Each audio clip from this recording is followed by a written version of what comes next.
Hey everybody, happy Monday. I'm back. Did you miss me? That's a Martin Lawrence TV show reference. Anyway, I'm back like cook crack.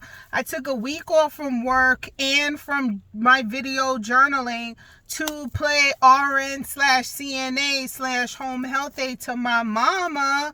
Man, this was a exercise in patience and being nice to her because I want to be mean to her all the time. No, I'm just playing.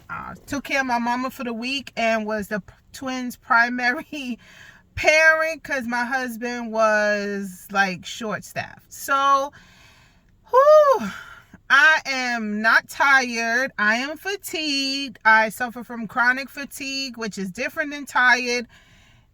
They're two different things, and I didn't know that until I've been suffering from it. So, little definition: tired, you could remedy that with sleep and changing your diet. Chronic fatigue, it's no amount of sleep can cure it. Mine is brought on by the fact that I have low iron, which is making my white blood cells low. I'm not a meat eater. I don't really care for meat, and I definitely don't really care for beef, except if I do eat a slab of steak, I want it 5 seconds from moo. That's how I like it. What I mean by 5 seconds of moo, 5 seconds before it went on my plate, it was mooing. That's how that's how red I like my steak. If I'm gonna eat a steak, I'm gonna eat a steak. I want to taste moo, you know? But I'm not a meat person. And that's because, about 15 years ago, I was on the holistic route and I got my blood work analyzed, and I don't make an enzyme that breaks down red meat properly. So all of the digestion of the red meat happens in my lower, like my last, not where it was supposed to. So pretty much, without sounding gross, comes out the way I put it in. So I don't like the feeling. I don't like the bloating, the inflammation, everything. So I kind of avoid it, right? And so I don't really eat that much meat. And with the surgery, it's supposed to keep the carbs low, so I don't really eat like beans and stuff like that. Anyway, long story short, I'm trying to get in the process of getting iron infusion therapy, just putting it directly in the blood, passing the stomach, whatever. So I'm in process of that. But it creates chronic fatigue. So with chronic fatigue, like I can sleep, I can do whatever I need to do. My brain is okay. Like I could do advanced mathematics and quadratical equations, but I just can't hold up a pencil. Like right now, if you see me, like it's really hard right now to even like keep my eyes open.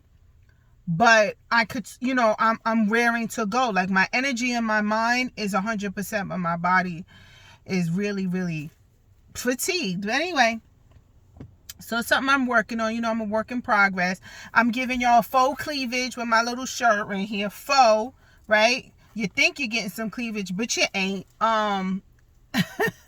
So I'm back. I'm ready to get in my routine of things. What sucks about going on vacation is the amount of work that has to be done when you're away. Crazy. I was getting text messages from work. They telling me that it's a madhouse over there. And I'm like, oh, this is my everyday. They're texting me like, what should they do or whatever. And I'm like, oh, this is my everyday. It's just that I'm the filter and I save y'all from this. And now the filter is gone, so y'all getting all the smoke. Welcome to a day in my world. Hopefully they'll appreciate me. Probably not, because the hard worker never gets appreciated and never gets promoted. Because why would you promote your workhorse? You know what I mean? Just hire somebody from the outside, or really get a nepo baby in there and just work this person until they know their self-worth or they leave. But I'm all about balance, and it's not about chasing the almighty dollar for me, even though I love the coins. And having children and stuff, I'm not going to pursue a job using my advanced degrees to make more money and sacrifice my social life and my family life just to do so. And that's what's going to happen. If I really wanted to, I could be making mid six figures if I wanted to, but you're going to work for it. And do I really want to work for my coins? Not right now. I'd rather be comfortably middle class and have a good middle class is fine with me. That's what I can say. Like, I'm not poor, I'm not hard up, I'm not rich either, but can I walk into a Bloomingdale's and buy whatever the fuck I want? Yes, I could slap it on my credit card.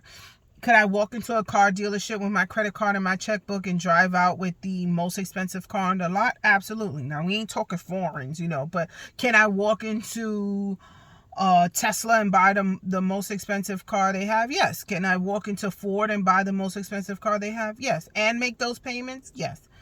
But I'm okay. I'm middle class. And maybe when they get older, I'll go and pursue that, or maybe I'll just be content with where I'm at, So I want to talk about being a parent.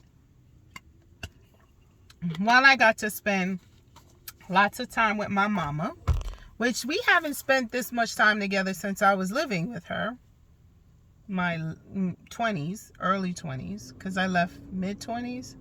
I left home and never came back. And even my mid-20s, we didn't spend time together. She was working, I was working. Like, since we was a child, we didn't spend this much time together. So we were talking, and it came up being a parent, and my children were planned. And I know you could say, yeah, we plan our children, we have sex. No, my kids were super planned. We planned for one, but we got two, but I had the help of medicine and a doctor. So my kids were super planned. Like, I know the date of conception because that's when I was inseminated, which was a good thing because my husband and I knew we were super duper ready to be parents before we embarked on this journey. So it wasn't an accident. It wasn't a surprise. And I told my mother, if I can go back in time and I had the opportunity to be a parent again, I wouldn't. And let me clarify. Has nothing to do with my children. I think they're the cutest things on this earth. Their personalities are bomb. They're super duper spoiled, and that's our fault, but that's okay. They're funny, they're witty, they're cute. They're the best. So my feelings of not wanting to be a parent again has nothing to do with them. Absolutely nothing. It has everything to do with me and my husband. It has everything to do with us, the type of people that we are. And I tried to explain it to my mother, and she was like, well, all these things you're describing, you're supposed to do that. You're supposed to do this. You're supposed to do that. And I was trying to explain to her that, yes, you're right. But is it worth it? No. Because you can say that when they turn 18, you're no longer a parent. That's a lie. You're a parent for life. You could be 90, your kids could be 50 or 60. They are still your children. You are still a parent forever. And that comes with a lifetime of anxiety, worry, that never ever goes away. So, my husband and I work.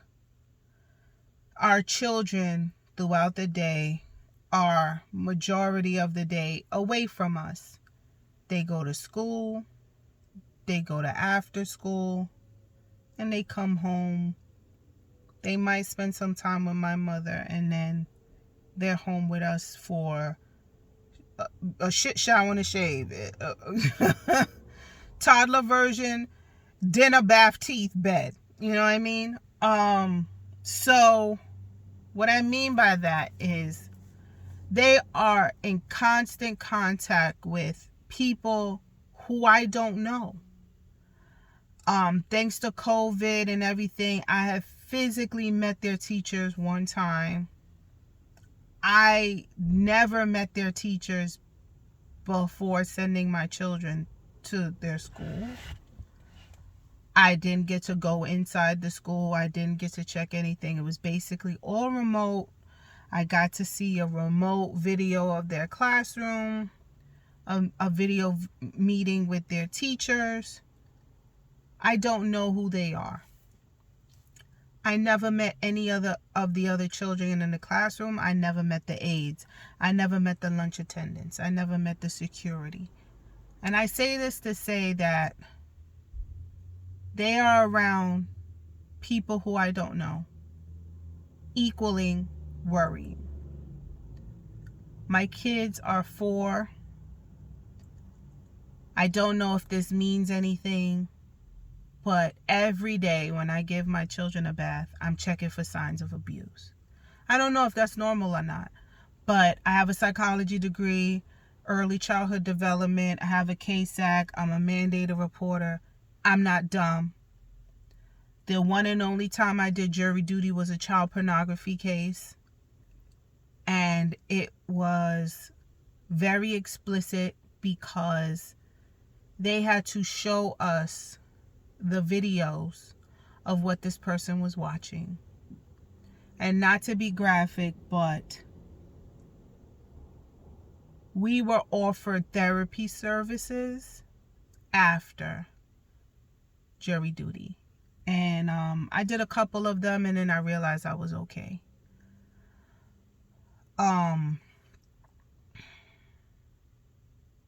It was babies. Let me just say that. It was babies with grown-ups. They spared us the whole entire video. They just showed us the starting point. We never got to see the act, but knowing what subsequently happened after is completely traumatic. And I don't think they weren't in America, but that doesn't mean anything. There's monsters out there. And I don't know if my children are around monsters. So, obviously people are fingerprinted and stuff like that, but that being fingerprinted means that you only got caught. How many people are around my children and never got caught? Or haven't actually acted on these feelings, they just have them. You know what I mean? That's a constant state of worry. My children being abused, sexually abused, all of that. Worry. Excuse me. Everything that I do, every decision I make with my children, this is my thinking. Is this going to cause long-term damage? Are they going to be traumatized? My son is misbehaving. My husband softly disciplines him. And what I mean by softly disciplines him is he takes the toy away. We don't hit. I can't say we don't yell, but yelling is the last resort. We do gentle parenting. We give our children an opportunity to express themselves and talk to us. Yada, yada, yada. But even with that, even with the gentle parenting, am I doing my kids a disservice? And if I want to be authoritative to them, or even authoritarian to them, or even passive with them, am I doing long-term damage? What is the right way? What is the wrong way? I know, I'm smart enough to know there's no wrong or right way to parent, except the outliers of abuse and doing nothing. Whether you're gentle or stern, we don't know. There's no right way to parent. If there was a right and correct, surefire way to parent, you would get that book when you were discharged from the hospital, but you don't. So you just do your best and hope for the best. Hope that it turns out right. Ooh, see? This fatigue, man. So that's another thing I worry about. Am I fucking them up? Am I doing the right thing? Will they be happy? Will they be successful? And I'm not talking about money. My children could work retail. If that makes them happy, fine. If they have to live with me for the rest of their life because they pursued a passion and showed hard work and dedication to that passion, I'm that parent. They could live at home forever. If my son wanted to take, or my daughter wanted to take garbage and weld it into art and did that and worked at it and did it, whether it was successful or not, I'm good with it. Make enough money so that I am not paying for your, I don't want to say pay for your passion. Yeah, I'm not paying for your passions and your day-to-day. Make enough money to sustain your fun, your social life. If you don't have enough money to sustain your own place, because I know that's a big expense, that's fine with me. You could work at Target. You could work wherever you want and get your mad money, your walking around money, your toiletry money, whatever. That's me. I'm that kind of parent. My kids don't have to leave at 18. They just don't. My children can work hard at a passion, meet someone, have a life with them, and they live with me and they kids. That's me. You know, and I don't mind the fact of multi-generational households. I think I'll make that another video. I think that's fucking smart. Like, pool all our money together, buy a big house with different sections. Just don't let me hear you having sex, and you won't hear me having sex. But I'll do another video on multi-generational households. I'm okay with that. But anyway, that's the kind of parent I am. I don't know if my husband agreed, but it doesn't matter because I'm in charge.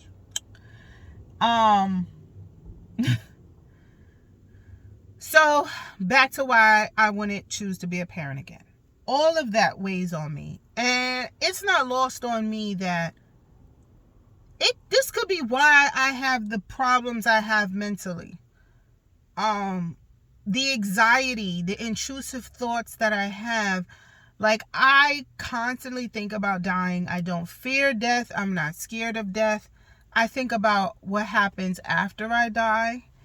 And I'm going to give it up to you single parents. I'm really scared of making my husband or him having the possibility of doing this alone. I don't know how single parents do it alone, how you did it alone. Kudos to you. And this is not me being sarcastic. I'm just very tired. This is with all sincerity. I don't think anybody chooses to be a single parent by default. I think life has you make these choices to be a single parent, or these circumstances which makes you to be a single parent. And I don't know how you guys do it. I don't know. It really, really, really takes a village. That saying is not corny. It takes a freaking village. Thank God, thank your God for my mama, because the one little decompression time that I get during the day is when they spend time with my mom. And I wish I had more support from my husband's side of the family, but we don't. They're here like a leap year, once every leap year, to help us out with something, but they're the last resort. But they're not consistent or even active in their lives. Pretty much non-existent. But it was expressed to us that my mother-in-law told us when we got married she ain't watching no kids. And I don't know if I've said this before, but it took us I didn't have my children till my 5th year of marriage. So I think the first 2 weeks of being married, she was like, I ain't watching no kids. I'm too old. I've watched kids already. I ain't watching yours. So you can't be mad at it. They already told us how they felt about it. So I just wish I had more support. I don't have any direct siblings or cousins or anything. So it's just pretty much me, Eli, and my mom. And we're making it work. It's a lot of scheduling, Google Calendar, getting everybody together and in line with the schedule, whatever. But the antithesis of what I was told by my in-law, my mother told me the exact same opposite. You have a child, I'll retire. Point blank, my mother said, I'll retire. I'll retire and not help you. And if I can't physically help you, I'll financially help you with childcare. And she has. Um, because when I was looking at childcare for 2 newborns, it was almost $4,000 a month was the cheapest place that I found. I don't know how a single parent is going to pay $4,000 a month and pay rent and pay bills and pay medical. It's impossible. And if you're middle class, it doesn't matter. You get no fucking services. You have to be super poor to get any kind of help. I think the threshold is $35,000 for 2 kids in New York. If your rent is $2,000, that's $24,000 a year. You're not taking home $35,000. You're being taxed. Or you have to pay for your medical. How are you supposed to spend? You got two kids. Let's say they're not infants. Let's say let's say it's $2,000 for you to go to work. You're not bringing home $4,000 a month to pay for rent and childcare if you make $35,000. To me, the math doesn't make any sense. But whatever. How are you guys doing it? Y'all are doing it. Y'all are making it work. I was raised by a single mother. And that's how I knew and made the conscious decision that I did not want to be a single mother. And I knew when I got married, although for a few years, me and my husband said, okay, we're not getting pregnant, made our peace with not being parents. We had long talks about our desire to be parents and the role that my husband would play. He's Hispanic. I said that machismo shit is not going to work. That whole shit about, men don't change girls' diapers, that's bullshit. Men don't do this, men don't do that. Do you believe that? Because if not, I'm not having children with you. We're equal partner. I can't even say equal. Let me not lie. We are not equal partners when it comes to the kids. It's more like 60-40. And my husband got 60. I'm logistical when it comes to the kids. Even the family, everybody. I make the appointments, dental, doctor. I do the paperwork needed for school. I do all the legal stuff, the paperwork. I buy the clothes. I wash the clothes. My husband takes them to school, picks them up from school, takes them to aftercare. I might pick them up from aftercare. They cry in the middle of the night. He's getting up. They poop in the potty. He's cleaning it. He's wiping butts. They wanted to go out and play yesterday. He took them out to go play. Super dad. Bathing them. Brushing their teeth. Putting on their clothes in the morning while I'm downstairs packing lunches and making coffee and all that. So, when I had those babies, I don't know. They say a part of your brain opens up and you become more sensitive to your children. Them babies would cry when they hear nothing. I'd be like this. He would wake up. My kids would go, meh. He would pop up out of the bed. Like, meh. Up. Getting him a bottle. And my kids were not in sync. So, and it took a half an hour for them to drink 2 ounces. And so let me tell you a typical night for Eli. Up. Feed one. Half an hour. Burp it. Another 15 minutes. Put that one down. Go back and lay down. Maybe half an hour later, the other one. Same thing. Bottle, burping, sleep. Maybe get an hour. The other one. Up. That was his whole night. I got pictures of my husband coming home from work holding the baby. When he came home from work, because I was on leave, he would come home from work. I would hand him the twins and be like, I'm done. I need a break. He'd be like this on the couch. Passed out. Like, it was bad. It was so bad. And that's why when the conversation came up for us to have more children, my husband was steadfast with no. We got into knockout, drag out fights about having more children. And he was like, no, it will kill me. No, you be happy with what you got. Not doing it again. And now that they're 4, I agree. And that's why I went on with my surgery. That was another reason why I delayed my surgery, because I didn't want to get weight loss surgery, have a little tummy, get pregnant again, and have a small child. So we were done, I went and proceeded to have my surgery. So we're not having any more children, not even by accident. So, and he's making sure. Not like we could get pregnant naturally. I don't think we could get pregnant naturally, but he's definitely making sure I don't get pregnant by him. So I wouldn't do it again as a parent. Just, this has nothing to do with my kids. My kids are awesome and great and beautiful, and I love them. I would die for them, and I would kill for them for the smallest thing. My kids come home, just an example. I was picking up my kids from school last week. Normally my husband does it. I was picking them up. My son came out of school on Friday, and he looks at me and he starts crying. And it was a very sad cry as he's leaving the building. And the first thing that came to my head was murder, death, kill. I didn't even know why he was crying. I just wanted to kill whoever made my child cry. That's my mentality. I would murder for them for the littlest thing. Come to find out, when I asked him why he was crying, he said because he wasn't the first in line for dismissal. A spoiled ass reason to cry.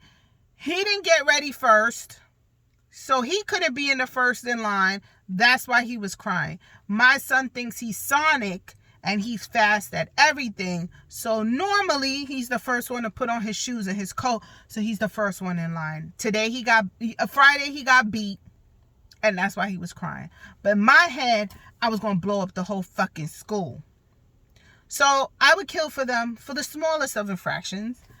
I would do anything for them. I have done anything for them. And that is not a comfortable place to live. It is basically, my life is over. My life as me, this person, prior to kids, is gone. I had to mourn her. It was like a death. She's gone and she's never coming back. This new version, mommy of me, is what I am going to be for life. And I don't know who she is because I've only known her for 4 years. I've only known this woman for 4 years. I knew the other woman for almost 35 years. My kids were born a month before my 35th birthday. So for 35 years, I was this one person. And now that person died the minute they were born. Not even the minute I got pregnant, they were gone. She was gone. And now this new woman who I don't know is here. And I don't know her. And she's, has my stomach in knots all the time thinking about these two kids. And I'm going to segue into Ricky Smiley. If you don't know who Ricky Smiley is, he's a comic. I first got introduced to him through Comic View. He was a comic on there, and then he became the host. He's naturally funny. He's so funny. Recently, his grown son died, 30-something years old, Brandon. It was rumored that it was a drug overdose, but recently Ricky Smiley was on a show and said he got a call from Brandon's girlfriend that he had OD'd, and he did, and his family knew that Brandon was struggling with drugs. But he was a big weed smoker, and he popped pills. Wasn't specific on what he did. But the word on the street is he was dabbling in fentanyl laced weed. And I'm a KSAC. I need to put this out there. There are now marijuana dispensaries. Buy your marijuana from a dispensary.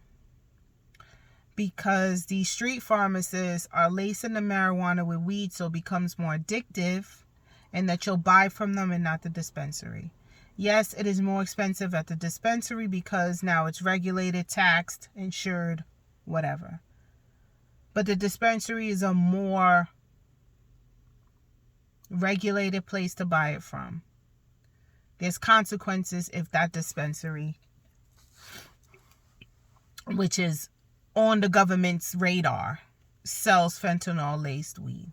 It's safer to get it from the dispensary. Spend the money and get it from a dispensary if you're going to do it. Because I went to college with someone who on Facebook Live smoked a joint with fentanyl laced weed. She knew. She was on Facebook Live. She took one puff. She was like this. She fell to the floor. Thank God she's okay. She spent a couple weeks in the hospital. This was a few years, three years ago. She's good now. I don't think she has any long-term damage, but one puff and she was out. And it's a good thing that she was partying with people who were responsible and called 911 immediately and didn't just ditch her there. I didn't get the details. I don't know if somebody had a narco pen or something. But anyway, she was with responsible people who valued her life more than whatever criminal charges they were going to get. I don't know if they got any. But she's lucky. It's knocking people out in one puff. You touch it, it's killing people instantly. And it's in all of the drugs because it's highly addictive, it's cheap, and you don't know if you're buying fentanyl laced weed. I watched this blogger. She's a weed smoker. They were out of town. They went and got some weed. She was on her podcast talking about she smoked this weed and she's nauseous. She feels she has to throw up. This is a weed smoker. She's a weed smoker. So her body's used to weed, but she's saying this weed she got from out of town is making her sick. And she said that. She said she wasn't feeling good. And so just be careful. So I say that to say Ricky Smiley is grieving in a way that is different. He's using social media to express himself. Like he will get up middle of the night, say he can't sleep and just talk. He's apologizing to people and saying he's not taking phone calls. He's only doing social media, and he's only surrounding himself with people who have lost a child. Because they are the only ones who understand how he feels. I can't, and I hope I'll never understand or know what it feels like to bury a child. And that's another fear of mine. Yes, you go on. You become well enough to be functionable again. But burying a child, you never get over. Ever. It's unnatural to bury your children. Your children are supposed to bury you, right? That's another fear of mine. When I kiss them for them to go to school, is this the last time I'm going to see them? I suffer from intrusive thoughts. I'm going to spare y'all what I think and what pops into this crazy head of mine, but it's bad. And these are the reasons why, if I had the opportunity to not be a parent, I wouldn't. I had a girlfriend of mine when we got married, and I told her we were trying to have a baby. She told me, don't have any kids. And when she told me that, I didn't express this to her. But I said to myself, that is the most selfish thing I have ever heard in my life. How dare she? She has her family. She has 2 children. She's enjoying motherhood. And she has the nerve to tell me not to have any children? Why? Am I not good enough to be a mother? I understand why she told me that. We have very similar personalities, very similar ways of parenting, and what I go through is what she's went through. Her kids are teenagers. I understand why she told me not to have any children. And if anybody asks me my opinion, should I have kids or not, I'm going to say no. If you are anything like me, no.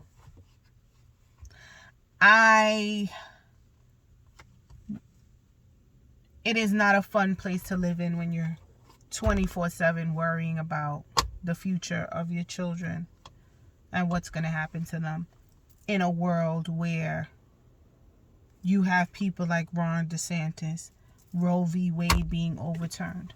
All of these things are happening.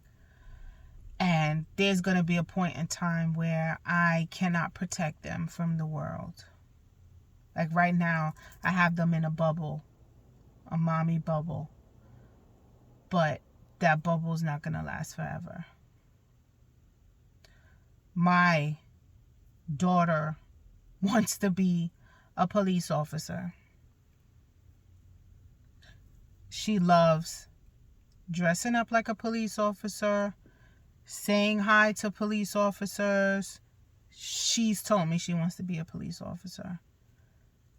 I will worry every single day. She's gonna be a grown woman with a family of her own, and she will have to text me every night she comes home for as long as I live or as long as she has that job, if my daughter becomes a police officer. Now, do I tell my daughter, no, you shouldn't be a police officer because mommy will worry? No, that's selfish. It's just another thing that I'm going to worry about for the rest of my life. Let me know what y'all think about being a parent. Do you think like me? Do you worry?